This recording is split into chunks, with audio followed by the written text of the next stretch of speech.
जोहार, नमस्कार। आज की सबसे बड़ी खबर आपको पता चल गई होगी। जैसा कि आप सभी जानते हैं कि झारखंड मुक्ति मोर्चा के कदावर नेता, सबसे बड़े नेता, जमीन से जुड़े हुए नेता टाइगर जगन्नाथ महतो यानी कि झारखंड के शिक्षा मंत्री अब हमारे बीच में नहीं रहे।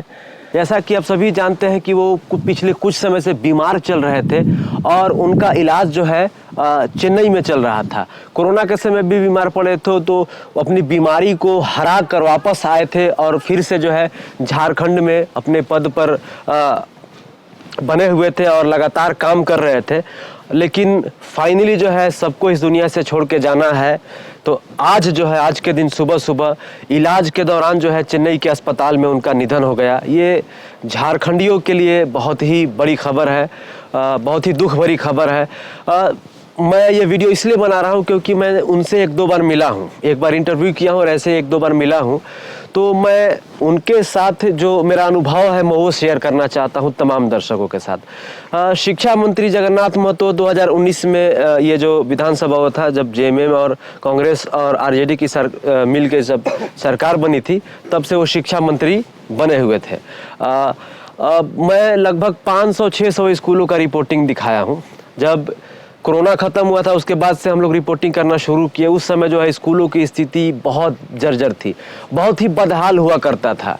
अभी कुछ समय से सुधरना शुरू हुआ था, ये लिटरली सुधरना शुरू हुआ था। और जब मैं उनके पास जाता था मिलने के लिए तो मैं उनसे बोलता था कि सर, मैं आपकी इतना ज़्यादा बुराई करता हूँ, आपके बारे में लगातार बोलता रहता हूँ, मतलब कभी कभी शब्दों की मर्यादा को भी भूल जाता हूँ। तो उनका जवाब ये था कि जो सच है वही ना दिखाते हैं आप। मतलब मान के चलिए स्कूल में जाते हैं, बाउंड्री नहीं है, बोर्ड टूटा हुआ है, तो उसको तो आप दिखाएंगे ही। तो उनका जब ये हम बात सुनते थे तो हम लोग को लगता था कि ये एकदम ईमानदार और ज़मीन से जुड़ा हुआ व्यक्ति है। क्योंकि ज़्यादातर लोगों के बारे में अगर रिपोर्टिंग कीजिएगा, ज़्यादातर लोगों के बारे में आप खुल के बोलिएगा तो जानते हैं क्या करेंगे? या तो बुलाएंगे, आपको कहेंगे कि मेरे बारे में मत दिखाइए, सेटलमेंट कर लीजिए, या तो एफआईआर कर देंगे। तो झारखंड के शिक्षा मंत्री जगन्नाथ महतो, जो कि अब हमारे बीच में नहीं है, उनके साथ एक सबसे अच्छी बात ये थी कि वो कभी भी उनके बारे में हम लोग रिपोर्टिंग दिखाते थे तो कभी भी ना उसे नाराज़ नहीं होते थे, गुस्सा नहीं होते थे। वो और कहते थे कि ये बहुत ही अच्छी पहल है आप लोगों की, आप स्कूल में जाते हैं और वो सच दिखाते हैं जो बड़े बड़े दल नहीं दिखा पाते हैं, जो बड़ा बड़ा प्लेटफॉर्म नहीं दिखा पाता है। तो हम लोग को अंदर से बहुत खुशी होती थी। हम लोग कहते थे कि सर, स्कूलों में थोड़ा सुधार की ज़रूरत है। बोलते थे कि एक दिन में कैसे सुधार हो जाएगा, आप ज़रा बता दीजिए, क्या पॉसिबल है? हम लोग बोलते थे कि बिल्कुल नहीं सर, पॉसिबल नहीं, धीरे धीरे होगा। लगातार हम लोग मिलते थे तो यही कहते थे कि देखिए, झारखंड में 24 जिले हैं। एक बिहार के साइड उधर पलामू गढ़वा लगा हुआ है, पलामू प्रमंडल, संथाल परगना जो कि इधर वेस्ट बंगाल हो गया, फिर बिहार भी इधर पड़ता है, फिर उधर कोल्हान क्षेत्र हो गया। इधर दूर दूर दराज में जो है जो स्कूल है वहाँ पे जो है क्या विधि व्यवस्था है, शिक्षा मंत्री से ज़्यादा अधिकारियों को देखना होगा। क्योंकि एक शिक्षा मंत्री कोल्हान के या संथाल परगना के सभी एरिया में भ्रमण करेगा, ये पॉसिबल नहीं हो सकता है।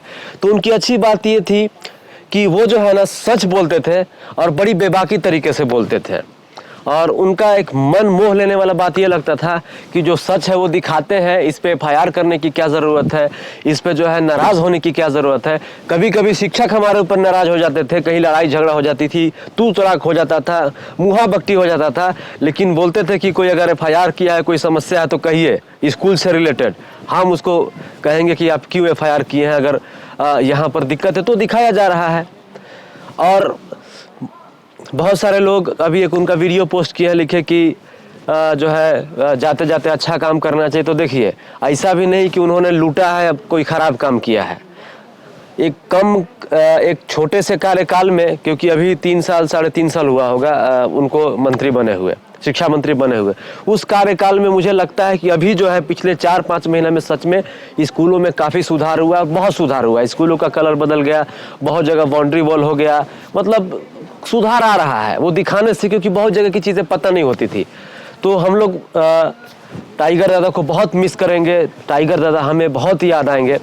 टाइगर दादा के लिए झारखंड के तमाम शिक्षकों को, झारखंड के तमाम छात्रों को जो है अपने स्कूलों में मौन धारण करना चाहिए 2 मिनट के लिए और उनको नम आंखों से श्रद्धांजलि देनी चाहिए।